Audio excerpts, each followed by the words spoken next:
எல்லாருக்கும் வணக்கங்க. கற்றலகு IS academy சார்பாக உங்களை நான் வரவேற்கிறேன். ஸோ எல்லோரும் நல்லா இருப்பீங்கன்னு நம்புகிறேன். வாங்க வீடியோக்குள்ளே போகலாம். ஸோ இந்த வீடியோவில் நம்ம union public service commission and state public service commission இது ரெண்டும் தாங்க பார்க்க போகிறோம். ஸோ இது உங்களுக்கு பாலிட்டியில் வரக்கூடியது.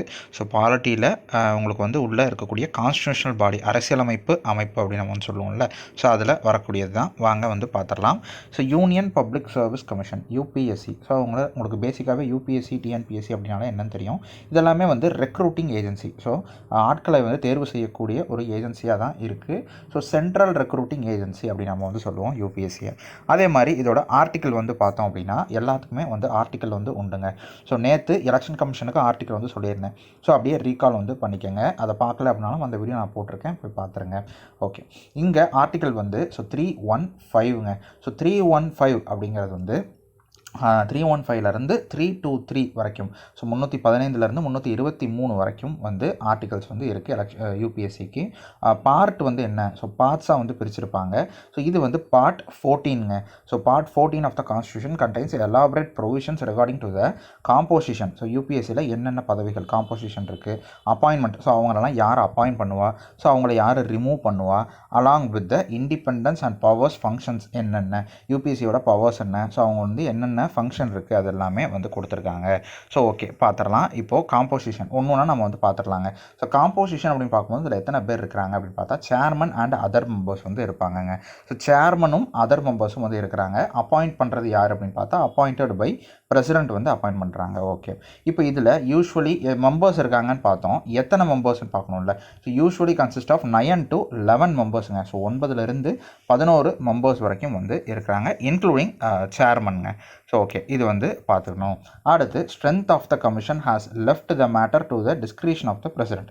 அதாவது இந்த கமிஷன் இவ்வளோ தான்ப்பா ஸ்ட்ரென்த் இருக்கணும். ஸோ இப்போ நம்ம இன்க்ளூடிங் சேர்மன் 11 மெம்பர்ஸ் பார்த்தோம். இந்த ஸ்ட்ரென்த் 11ஆக இருக்கணுமா, இல்லை 12ஆக இருக்கணுமா, இல்லை என்ன ஏது எவ்வளோ இருக்கணும் அப்படிங்கிற அந்த கமிஷனோட ஸ்ட்ரென்த்தை டிசைட் பண்ணுறது, இந்த மேட்டர் யார்கிட்ட விடுறாங்க அப்படின்னா பிரசிடென்ட் தான் முடிவு பண்ணணுமா அப்படின்னு சொல்லியிருக்கிறாங்க. இந்த பாயிண்ட் கொஞ்சம் முக்கியம், பார்த்துக்கோங்க.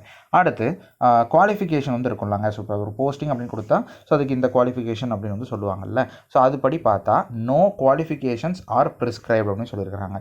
ஸோ இந்த குவாலிஃபிகேஷன் எதுவுமே ஸ்பெசிஃபிக்காக மென்ஷன் பண்ணலை. So except that 1/2 of the members of the commission should be such persons who have hold office for at least 10 years either under the government of India or under the government of state. So government of India கீழே அல்லது government of state கீழே ஒரு 10 வருடங்கள் வேலை பார்த்துருக்கணும். So அது ஆக்சுவலாக 1/2 of the members இருந்தால் போதும் அப்படின்னு சொல்லியிருக்கிறாங்க. அதாவது பாதி பேர்கிட்ட இருந்தால் போதும் அப்படின்ற மாதிரி சொல்லியிருக்கிறாங்க. ஓகேங்க. ஸோ அடுத்து என்ன அப்படிங்கிறத பார்க்கலாம். The president can appoint one of the members of UPSC as an acting chairman in the following circumstance. அதாவது இப்போ பிரசிடென்ட் உள்ளே ஒரு ஆக்டிங் சேர்மனை நான் அப்பாயிண்ட் பண்ணுறேன். ஸோ ஆக்டிங் சேர்மன் அப்படின்னா என்ன அப்படின்னா ஒரு சேர்மன், மெயினான சேர்மன் இல்லாத டயத்தில் ஸோ அவருக்கு பதிலாக ஒரு ஆக்டிங் சேர்மன் நான் அப்பாயிண்ட் பண்ணுறேன் அப்படின்னு சொல்லி அப்பாயிண்ட் பண்ணுவாங்க. அது யார் அப்படின்னா பிரசிடென்ட் தான் பண்ணுவாங்கங்க. ஓகே, இதில் என்னென்ன சுச்சுவேஷனில் அப்படி பண்ணுவாங்க அப்படின்னு கொடுத்துருக்குறாங்க. ஒன்று, when the office of the chairman falls vacant. So சேர்மனோட ஆஃபீஸ் வேக்கண்ட்டாக இருந்தது அப்படின்னா ஒரு ஆக்டிங் சேர்மனை பிரசிடென்ட் போடுவாங்க. ஸோ இன்னொன்று, when the chairman is unable to perform his functions due to absence of some other reason. ஒன்று ஆப்சென்ட்டாக இருக்கலாம், இல்லை வேறு எதாவது ரீசனாக இருக்கலாம், அவரோட டியூட்டியை கரெக்டாக அவர் செய்ய முடியாமல் போச்சு அப்படின்னா ஒரு ஆக்டிங் சேர்மன் போடுவாங்க. ஸோ இப்போது டென்யூர் பார்த்துடலாம். So tenure 6 years or until they attain the age of 65. நான் ஆல்ரெடி எலெக்ஷன் கமிஷன் சொல்லியிருப்பேன், இது ஞாபகம் வச்சுக்கோங்க, எல்லாத்துக்குமே வரும் அப்படிங்கிற மாதிரி. இந்த 665 அப்படிங்கிறத ஞாபகம் வச்சுக்கோங்க யூபிஎஸ்சிக்கு. அடுத்து they can relinquish their offices. அதாவது இவங்க எப்போனாலும் ஆஃபீஸ் விட்டு போகலாம் at any time by addressing. ஆனால் போகிறதுக்கு முன்னாடி அவங்களோட ரெசிக்னேஷனை பிரசிடென்ட் கிட்ட கொடுத்துட்டு போகணும். அடுத்து they can also be removed. அவங்க எப்போனாலும் ரிமூவும் பண்ணலாம் before the expiry of their term. President தான் ரிமூவ் பண்ண முடியும் பை த பிரசிடென்ட். ஸோ எப்போனாலும் யூபிஎஸ்சியோட சேர்மன் ரிமூவ் பண்ணலாம் அவங்களோட டென்யூர் முடிகிறதுக்குள்ளவே. ஆனால் பிரசிடென்ட் தான் பண்ணணும். இந்த மேனர் ப்ரொவைட் பை த கான்ஸ்டியூஷனில் சொல்லியிருக்கிறத பற்றி அதை எப்படி சொல்லியிருக்கோ அந்த ஒரு ப்ரொசீஜர் படி தான் நீங்கள் ரிமூவ் பண்ணணும். இப்போ அந்த ரிமூவல் ப்ரொசீஜர் என்னென்னு பார்த்துடலாமா. The president can remove the chairman and any other member of UPSC from the office. ஒன்று சேர்மன் இல்லை எனி அதர் மெம்பர் யாருனாலும் ரிமூவ் பண்ணுறது வந்து பிரசிடென்ட் தான் பண்ணணும். என்ன சர்க்கம்ஸ்டன்ஸ்னு கான்ஸ்டியூஷனில் அவங்களே கொடுத்துட்டாங்க. என்ன அப்படின்னு பார்த்தோம் அப்படின்னா, if he is adjudged and insolvent, அதாவது அட்ஜஸ்ட் அண்ட் இன்சால்வெண்ட், அதாவது என்னென்னா சிம்பிளாக சொல்லணும்னா கான் பேங்க்ரப்ட், அதாவது ஒரு லஞ்சம் வாங்கி ஒரு ஊழலில் ஈடுபட்டு அப்படி இருந்தாலோ இல்லை அப்படின்னா ஒரு நிர்வாகமின்மை காரணமாக அவர் வந்து ஒரு தகுதியான நபராக இல்லைன்னு கருதப்பட்டால் அவரை வந்து எடுத்துடலாம். If he engages during his term office in any paid employment outside the duties of his office, அதாவது என்ன அப்படின்னா நம்ம இங்கே பொசிஷனில் இருக்கும்போது வெளியே ஏதாவது ப்ரைவேட்டாக ஏதாச்சும் ஒரு ஆஃபீஸில் வந்து ஒர்க்கோ அந்த மாதிரி ஒரு தனியாக ஒரு நிர்வாகம் மாதிரி ஏதாவது நடத்துறது, ஏதாவது ஒரு கம்பெனி அந்த மாதிரி எதுவும் பண்ணக்கூடாது, என்கேஜ் ஆகக்கூடாது ப்ரைவேட் ஆக்டிவிட்டீஸில். அடுத்து if he is in the opinion of the president unfit to continue, அதாவது இது ஒரு முக்கியம், அவருக்கு வந்து தகுதி இல்லை அப்படிங்கிற பட்சத்தில் அவர் வந்து அந்த பொசிஷனுக்கு ஒர்த் இல்லை அப்படின்னு அவரோட டியூட்டிஸ் வந்து கரெக்டாக செய்ய முடியல அப்படிங்கிற பட்சத்தில் இவங்க வந்து எடுப்பாங்க. அதே மாதிரி in addition to these the president can also remove the chairman or any other member of UPSC for misbehaviour, ஏதாவது மிஸ்பிஹேவியர் ஆக்டிவிட்டீஸில் ஈடுபட்டாலும் இவங்க வந்து ரிமூவ் பண்ணலாம். ஓகே, இதுதாங்க ரிமூவல் கண்டிஷன்ஸு. அடுத்து ஃபங்க்ஷன்ஸ் அப்படிங்கிறத பார்த்துடலாம். ஸோ இட் கண்டக்ட்ஸ் எக்ஸாமினேஷன், மெயினாக யூபிஎஸ்சியோட ஃபங்க்ஷன் என்ன? So it conducts examination for appointments to all India services, அப்புறம் central services and public services of the centrally administrated territory.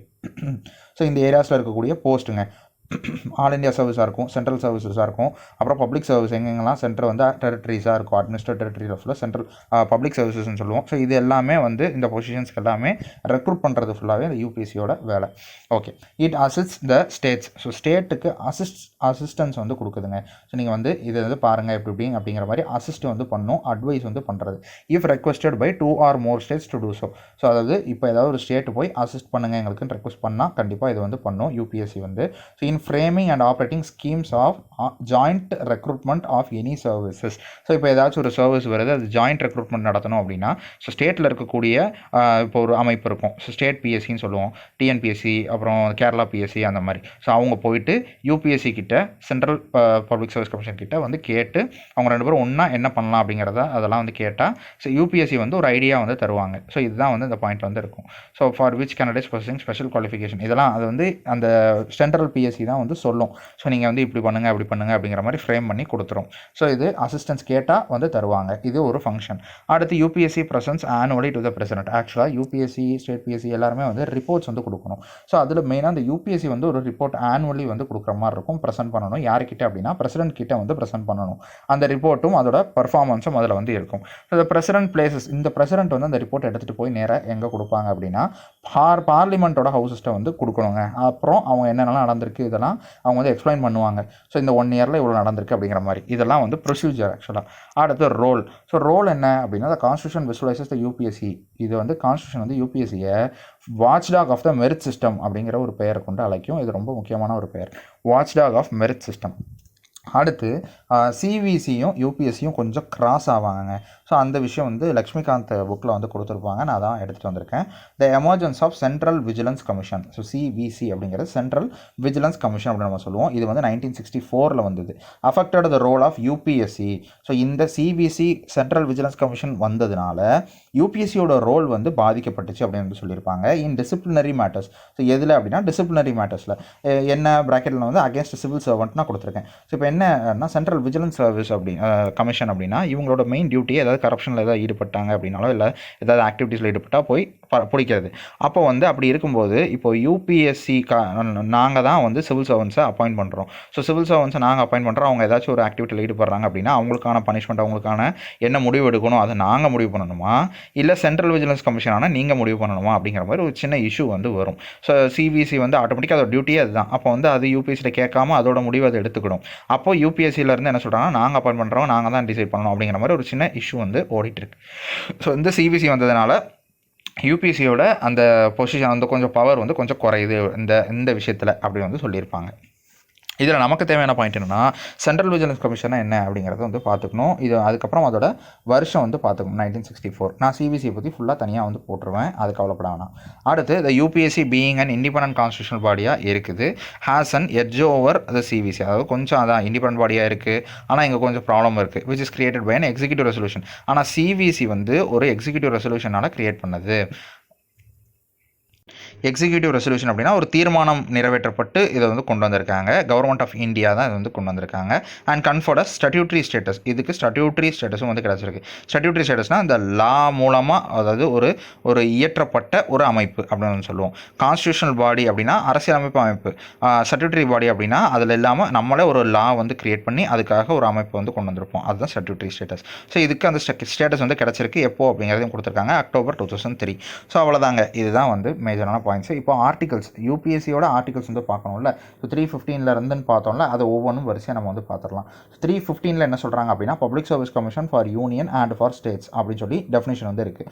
So வந்து யூனியனுக்கும் ஸ்டேட்டுக்கும் என்னென்ன அப்படிங்கிறது சொல்லியிருக்காங்க மொதல் ஆர்டிக்கலில். ஸோ ரெண்டாவது ஆர்டிக்கலில் appointment and the term of the office of member. So அந்த ஆஃபீஸ் ஆஃப் மெம்பரோட அப்பாயின்மெண்ட் அண்ட் டேர்ம் வந்து கொடுத்துருக்காங்க 316. அடுத்து 317 வந்து ரிமூவல். அவங்கள எப்படி ரிமூவ் பண்ணுறோம், அப்பாயின்மெண்ட் கொடுத்தாச்சு, அவங்களோட டேர்மும் சொல்லிட்டோம், இப்போ அவங்களோட ரிமூவல் பற்றி பேசணும்ல. ஸோ ரிமூவலை பற்றி பேசியிருக்காங்க. And suspension of a member of public service commission. ஒரு பப்ளிக் சர்வீஸ் கமிஷனில் ஒரு மெம்பர் இருந்தாங்க அப்படின்னா அவங்கள எப்படி ரிமூவ் பண்ணணும் அப்படிங்கிற ப்ரொசீஜரும், சஸ்பெண்ட் எதுவும் பண்ணணும் அப்படின்னா அதோட ப்ரொசீஜரும் வந்து 317 வந்து கொடுத்துருக்காங்க. அடுத்து 318 வந்து power to make regulations as to conditions of service of members and staff of the commission. So இது என்ன அப்படின்னா, அவங்களோட ரிலேட்டடான ஒரு ரெகுலேஷன்ஸ், டேர்ம்ஸ் அண்ட் கண்டிஷன்ஸ் இதெல்லாம் வந்து அவங்களோட சர்வீஸ் ரிலேட்டடானது. மெம்பர்ஸும் சரி, ஸ்டாஃப்ஸும் யாராவது இருந்தாங்கன்னா இந்த யூபிஎஸ்சியில், ஸோ அவங்கள பற்றினது எல்லாம் அதை பற்றி பேசுகிறது 318.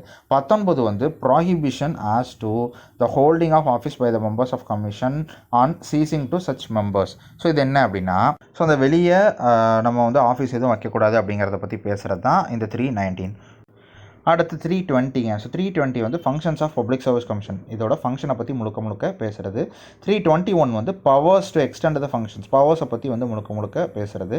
322 வந்து எக்ஸ்பென்சஸ். ஸோ இவங்களுக்கான செலவினங்கள் வந்து ஆகும்ல, ஸோ அதை பற்றி பேசுகிறது தான் 322. 323 வந்து ரிப்போர்ட்ஸ். ஸோ ரிப்போர்ட்ஸ் என்ன, ரிப்போர்ட் எப்படி சப்மிட் பண்ணணும், எங்கே சப்மிட் பண்ணணும், இந்த விஷயங்கள் பற்றி பேசுகிறது 323. ஸோ முடிஞ்சதுங்க, யூனியன் பப்ளிக் சர்வீஸ் கமிஷன் வந்து முடிஞ்சது. ஸோ அடுத்து ஸ்டேட் பப்ளிக் சர்வீஸ் கமிஷன் வந்து பார்த்துடலாங்க. கிட்டத்தட்ட டிஎன்பிஎஸ்சி இருக்குல்லங்க, ஸோ அதுதான் ஸ்டேட் பப்ளிக் சர்வீஸ் கமிஷன்.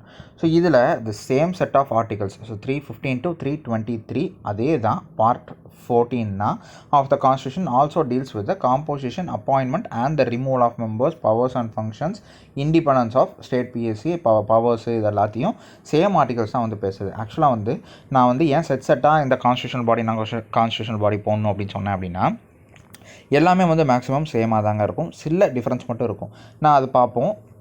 நான் அதை ஃபுல்லாகவே நான் வந்து உங்களுக்கு கொண்டு வந்திருக்கேன். இப்போது ஸ்டேட் பிஎஸ்சிலையும் சரி, யூபிஎஸ்சிலையும் சரி, சில விஷயங்கள்லாம் வந்து ஒத்து போகும். ஸோ அதனால தான் நான் வந்து தனித்தனியாக நேற்று வீடியோவில் அது யூபிஎஸ்சியும் அடுத்து ஸ்டேட் பிஎஸ்சியும் போட்டோன்னா அது உங்களுக்கு கன்ஃபியூஷனாக இருக்கும் தான் ஒரே வீடியோவாக வந்து தான் மேக் பண்ணுறது.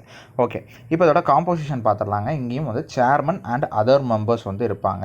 ஸோ அங்கே எப்படி பிரசிடென்ட் அதாவது இதை கம்பேர் பண்ணி படிப்போம், அங்கே எப்படி பிரசிடென்ட் வந்து அப்பாயிண்ட் பண்ணுறாங்களோ, ஸோ இங்கே கவர்னர் வந்து அப்பாயிண்ட் பண்ணுவாங்க. ஸோ டிஎன்பிஎஸ்சியில். ஓகே, அடுத்து strength of the commission. Strength of the commission வந்து அங்கே எப்படி இந்த விஷயத்தை வந்து மேட்ரை வந்து யார்கிட்ட பிரசிடெண்ட்டை விடுவாங்களோ, ஸோ இங்கே கவர்னர் தான் வந்து இதை டிசைட் பண்ணணும் ஸ்டேட் பிஎஸ்சியை பொறுத்தளவு. ஓகே, அடுத்து குவாலிஃபிகேஷன். ஸோ அங்கே அதே மாதிரி தான் சேம். ஸோ நோ குவாலிஃபிகேஷன் வந்து ப்ரிஸ்கிரைப் பண்ணலை. ஸோ எதுவுமே குவாலிஃபிகேஷன் வந்து ப்ரிஸ்கிரைப் பண்ணலை. எக்ஸப்ட் அங்கே அதே மாதிரி 1/2 of the members of the commission should be such persons who have held office for at least 10 years. So same தான், 10 years அதே மாதிரி. ஓகே, அடுத்து த கவர்னர் கேன் அப்பாயிண்ட். அதாவது அங்கே வந்து பிரசிடென்ட் வந்து அப்பாயிண்ட் பண்ணுவாங்க. இங்கே வந்து ஆக்டிங் சேர்மனை வந்து கவர்னர் தான் வந்து அப்பாயிண்ட் பண்ணணும். ஸோ ஆக்டிங் சேர்மனை எந்தெந்த அதே 2 circumstances வந்து சொல்லியிருப்பேன். So when the office of the chairman falls வேக்கண்ட்டாக இருக்கும்போது ஒருத்தங்களை அப்பாயிண்ட் பண்ணணும். அதே மாதிரி when the chairman is unable to perform his duty functions due to the absence of some reason. So ஆப்சன்ஸாக இருக்கலாம், இல்லை சம் ரீசன், வேறு ஏதாவது ரீசனாக இருந்து டியூட்டியை பெர்ஃபார்ம் பண்ண முடியாத பட்சத்தில் ஸோ ஆக்டிங் சேர்மன் அப்படின்னு சொல்லிட்டு ஒரு நபரை வந்து அப்பாயிண்ட் பண்ணணும். யார்? கவர்னர். அதான் மறந்துடக்கூடாது. ஓகே, அடுத்து டென்யூர். ஸோ டென்யூர் பார்த்தீங்க அப்படின்னா நம்ம வந்து சொன்ன மாதிரி தான். இங்கே டிஃப்ரென்ஸ் வந்து பாருங்கள். So 6 and 62. ஸோ இது நோட் பண்ண வேண்டியது ரொம்ப முக்கியம். ஸோ நான் வந்து 665 அப்படின்னு எலெக்ஷன் கமிஷன் சொல்லியிருப்பேன் நினைக்கிறேன். அடுத்து யூபிஎஸ்சிக்கும் நம்ம வந்து 6 and 65 years வந்து பார்த்தோம். ஸோ இங்கே பாருங்கள் மாறுது பாருங்கள். ஸோ 6 வந்து உங்களுக்கு இருக்குது, ஆனால் 62 years வந்து இருக்குது. ஸோ அதுதான் வந்து இங்கே விஷயம். ஸோ 62 years அப்படிங்கிறத நீங்கள் வந்து ஞாபகம் வச்சுக்கணும் ஸ்டேட் பப்ளிக் சர்வீஸ் கமிஷனுக்கு. ஓகே, அடுத்து தே கேன் ரெக்லனைஸ் தேர் ஆஃபீஸஸ், அதுதான் at any time. So same any time வந்து அவங்களோட ஆஃபீஸை விட்டு வெளியே வரலாம். ஆனால் ரெசிக்னேஷனை வந்து இங்கே யார்கிட்ட கொடுக்கணும்? ஸோ அங்கே வந்து பிரசிடெண்ட்டை கொடுப்போம், இங்கே வந்து கவர்னர்கிட்ட ரெசிக்னேஷன் வந்து கொடுக்கணும். இது வந்து மெயின். ஓகே, அடுத்து ரிமூவல். ஸோ ரிமூவல் பார்த்தோம் அப்படின்னா although the chairman and the members of state PSC were appointed by the governor. So இது வந்து நீங்கள் நோட் பண்ண வேண்டிய பாயிண்ட்டு, கொஞ்சம் முக்கியமான பாயிண்ட்டு. ஸோ அதாவது என்ன தான் வந்து சேர்மன் அண்ட் அதர் மெம்பர்ஸை வந்து அப்பாயிண்ட் பண்ணுறது ஸ்டேட் பப்ளிக் சர்வீஸ் கமிஷனில் கவர்னர் தான். ஆனால் they can be removed only by the president.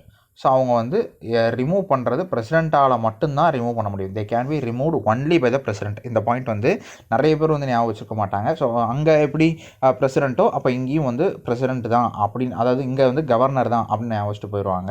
ஆனால் வந்து ரிமூவலை பொறுத்தளவுக்கு மட்டும் இங்கே வந்து பிரசிடெண்ட் தான் வந்து ரிமூவ் பண்ண முடியும், not by the governor. So கவர்னரால் பண்ண முடியாது. இதை நீங்கள் ஞாபகம் வச்சுக்கணும்.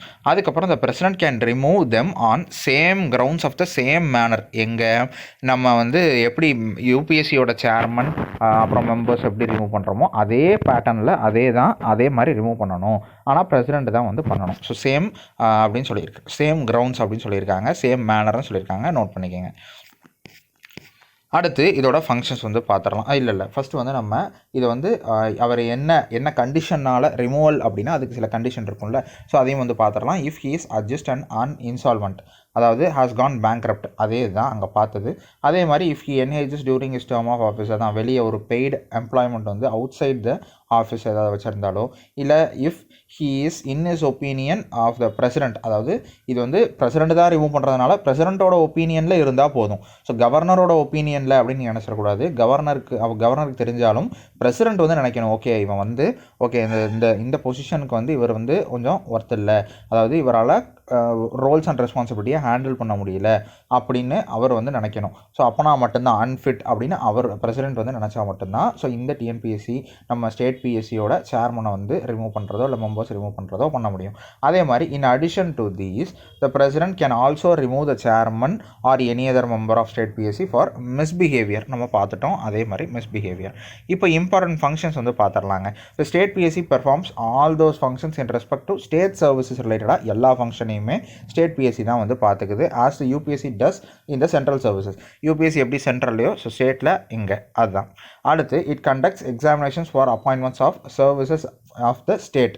ஸ்டேட்டில் ஏதாவது சர்வீஸ் இருக்குது அப்படின்னா அதில் அப்பாயிண்ட் பண்ணுறதுக்காக எக்ஸாமினேஷன் வந்து கண்டக்ட் பண்ணுதுங்க. இந்த எஸ்பிஎஸ்சி அதாவது ஸ்டேட் பிஎஸ்சி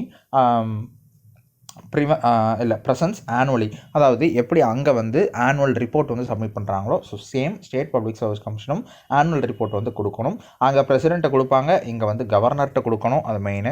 ஸோ அந்த ரிப்போர்ட்டை வந்து சப்மிட் பண்ணணும், இதுதான் வந்து மெயின். அதே மாதிரி இந்த கவர்னர் பிளேசஸ் இஸ் ரிப்போர்ட்ஸ், அங்கே வந்து பார்லிமெண்ட்டில் வைப்பாங்க, இங்கே ஸ்டேட் லெஜிஸ்லேச்சரில் வந்து ரிப்போர்ட்ஸ் வந்து வைப்பாங்க. ஸோ அது யார் பிளேஸ் பண்ணுறா அப்படின்னா கவர்னர் வந்து பிளேஸ் பண்ணுறாரு. ஸோ இதை வந்து ஞாபகம் வச்சுக்கணும். ஓகே, அடுத்து ரோல். ஸோ ரோல் பார்த்தீங்க அப்படின்னா த கான்ஸ்டியூஷன் விஷுவலைசஸ் ஸ்டேட் பிஎஸ்சியை watchdog of the merit system அப்படின்னு வந்து சொல்லுதுங்க. ஸோ எப்படி அங்கேயும் வந்து இங்கேயும் அதே தான். So watchdog of the merit system அப்படின்னு வந்து சொல்லுது.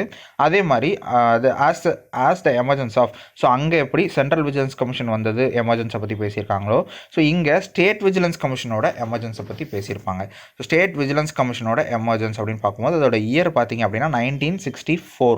ஸோ சென்ட்ரலுக்கும் இயர் நான் சொல்லியிருப்பேன், ஸ்டேட்டுக்கும் வந்து இயர் இருக்குது. ஸோ இந்த ரோல் வந்து கொஞ்சம் இவங்களோட ரோலை பாதிக்குது அப்படிங்கிற மாதிரி பேசியிருப்பாங்க. The state BSc being an independent constitutional body has an edge over the SPSC, கொஞ்சம் ப்ராப்ளம் இருக்குது அப்படின்னு தான் சொல்லியிருப்பாங்க. இப்போ இதோட ஆர்டிகல்ஸ் வந்து பார்த்துடலாம். ஸோ சேம் ஆர்டிகல்ஸ் தாங்க இருக்கும். ஃபஸ்ட்டு வந்து public service commission and union public service commission for state, so UPSC and இதையும் வந்து சொல்லியிருப்பாங்க. அடுத்து appointment of the office of members, அடுத்து ரிமூவல் அண்ட் சஸ்பென்ஷன், அதே மாதிரி powers to make regulations in members of the staff, powers and conditions வந்து சொல்லியிருப்பாங்க. அதே மாதிரி உங்களுக்கு ப்ராஹிபிஷன் ஆஃப் ஹோல்டிங், அதாவது வெளியே ஒரு எம்ப்ளாய்மெண்ட் வந்து வைக்கக்கூடாது அப்படின்னு சொல்லியிருந்தாங்கல்ல. ஸோ அதுதான் நீங்கள் வந்து இங்கே வேலையில் இருக்கும்போது வெளியே ஒரு பெய்டு எம்ப்ளாய்மெண்ட் வந்து பண்ணக்கூடாது, அதில் வந்து தடை செய்யப்பட்டிருப்பீங்க. ஸோ அதுதான் வந்து 319. 320 வந்து ஃபங்க்ஷன்ஸு, 321 வந்து பவர்ஸு, 322 எக்ஸ்பென்ஸு, அதுக்கப்புறம் 323 லாஸ்ட்டாக ரிப்போர்ட். ஸோ இப்போ இதோட முடியுதா அப்படின்னு கேட்டிங்கன்னா இல்லை, இங்கே தாங்க ஒரு சின்ன விஷயம். அதாவது ஜாயின்ட் பப்ளிக் சர்வீஸ் கமிஷன் ஒன்று இருக்குது. ஸோ ஜேஎஸ்பிஎஸ்சின்னு சொல்லுவோம், joint state public service commission அப்படின்னு. இது நீங்கள் வந்து கேள்விப்பட்டிருப்பீங்க. இது வந்து ரொம்ப ப்ரிவலண்ட்டாக நீங்கள் வந்து கேள்விப்பட்டிருக்க மாட்டீங்க. சில படிச்சுட்டு இருந்தீங்க அந்த ஃபீல்டில் இருக்கீங்கன்னா உங்களுக்கு வந்து தெரிஞ்சிருக்கும். ஸோ இது வந்து ஃபார் 2 or more ஸ்டேட்ஸுங்க. அப்போ ஒரு ஸ்டேட் இருக்காது. ஸோ ஜாயிண்ட் அப்படிங்கிறதுனால ஒன்றுக்கு மேற்பட்ட 2 இருக்கலாம், இல்லை நிறைய ஸ்டேட்ஸ் சேர்ந்து ஒரு பப்ளிக் சர்வீஸ் கமிஷன் வந்து வச்சுருக்கலாம். ஸோ இதை பற்றி பார்த்துடலாம். இதை பற்றி சொல்லியிருக்காங்க கான்ஸ்டியூஷனில். So created by the act of the parliament, அதாவது இதை வந்து ஆக்ட் ஆஃப் த பார்லிமெண்ட்லேருந்து கிரியேட் பண்ணியிருக்காங்கங்க. ஓகேவா? ஸோ ஒரு பார்லிமெண்ட்டில் ஒரு சட்டம் இயற்றி வந்து இதை வந்து கொண்டு வந்திருக்காங்க, உருவாக்கியிருக்கிறாங்க. On the request of state legislatures concern. So அந்தந்த ஸ்டேட் ஏதாச்சும் ரெக்வஸ்ட் பண்ணிச்சு அப்படின்னா, அவங்களுக்கு ஒரு 2 ஸ்டேட் சேர்ந்து ரெக்வஸ்ட் பண்ணுது அப்படின்னா ஒரு ஆக்டை போட்டு இதை கொண்டு வராங்க. ஸோ இதான் வந்து விஷயம். ஸோ ஜேஎஸ்பிஎஸ்சி இஸ் ஸ்டாட்யூட்டரி நான் கான்ஸ்டியூஷனல். ஸோ இது வந்து ஒரு கான்ஸ்டியூஷனல் பாடிக்குள்ளே அப்புறம் ஏன்டா சொல்கிறேன் அப்படின்னு நீங்கள் வந்து கேட்கக்கூடாது.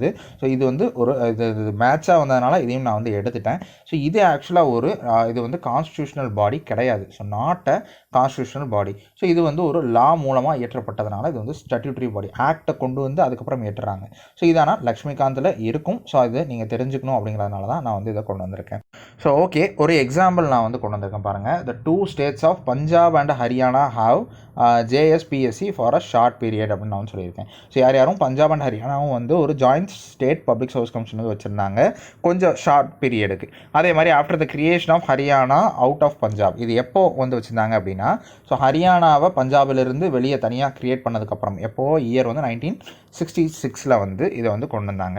அடுத்து ஜாயிண்ட் பப்ளிக் சர்வீஸ் கமிஷன் பிரசன்சஸ், இவங்களும் வந்து annual report, annual performance report அப்படின்னு நம்ம சொல்லுவோம். ஸோ இதை வந்து சப்மிட் பண்ணுறாங்க அகெயின்ஸ்ட், அதாவது எங்கே கொடுக்குறாங்க அப்படின்னா கன்கர்ன்ட் ஸ்டேட் கவர்னர்ஸ் கிட்ட கொடுக்கணுங்க. ஸோ அந்தந்த ஸ்டேட் ரெண்டு ஸ்டேட் இருந்தாங்க அப்படின்னா அந்தந்த ஸ்டேட் கிட்ட அந்தந்த ஸ்டேட் வந்து கவர்னர் கிட்ட கொண்டு போய் அவங்களோட ரிப்போர்ட்டை வந்து கொடுக்கணும். ஸோ ஈச் கவர்னரும் places the report before the state legislature, அந்தந்த ஸ்டேட் லெஜிஸ்லேச்சர் முன்னாடி இந்த கவர்னரும் வந்து ரிப்போர்ட்ஸ் வந்து வைக்கணும். ஸோ இது கிட்டத்தட்ட அதே எல்லா ரிப்போர்ட்ஸ் வைக்கிற மாதிரி தான் இருக்கும். அடுத்து காம்போசிஷன் அப்படின்னு பார்க்கலாமா. சேர்மன் அண்ட் மெம்பர்ஸ் வந்து இருப்பாங்க. இதை அப்பாயிண்ட் பண்ணுறது பிரசிடென்ட்டுங்க. ஸோ அப்பாயிண்ட் பண்ணுறது நீங்கள் வந்து ஜாயிண்ட் ஸ்டேட் தானேங்க, அப்போ வந்து கவர்னரா அப்படின்னு கேட்டிங்கன்னா இல்லை, இது வந்து பிரசிடென்ட் அப்பாயிண்ட் பண்ணுறாங்க, ஞாபகம் வச்சுக்கணும். அடுத்து டென்யூர் பார்த்துடலாம். So 6 and 62. ஸோ கிட்டத்தட்ட ஸ்டேட் மாதிரியே தான் 6 and 62 years, 6 years or until they attain the age of 62 years அப்படின்னு சொல்லியிருக்கேன். அதே மாதிரி they can be suspended or removed by the president. So removal வந்து இங்கே யார், பிரசிடென்ட். சஸ்பெண்டும் ரிமூவலோ அதை யார் பண்ணணும், பிரசிடென்ட் தான் வந்து பண்ணணும். They can also resign from their offices. So அவங்க ரிசைனும் வந்து எப்போனாலும் பண்ணிக்கலாம் அட் எனி டைம். ஸோ எப்போனாலும் அவங்க டெலிவரி முடியிருக்குள்ள என்னன்னாலும் வந்து ரிசைன், ஏதாவது ரெசிக்னேஷன் வந்து பண்ணணும் அப்படின்னா பண்ணிக்கலாம். பை அட்மிட்டிங், அதாவது சப்மிட்டிங் தேர் அந்த ரெசிக்னேஷன் லெட்டரை வந்து பிரசிடென்ட் கிட்ட தான் வந்து கொடுக்கணும்.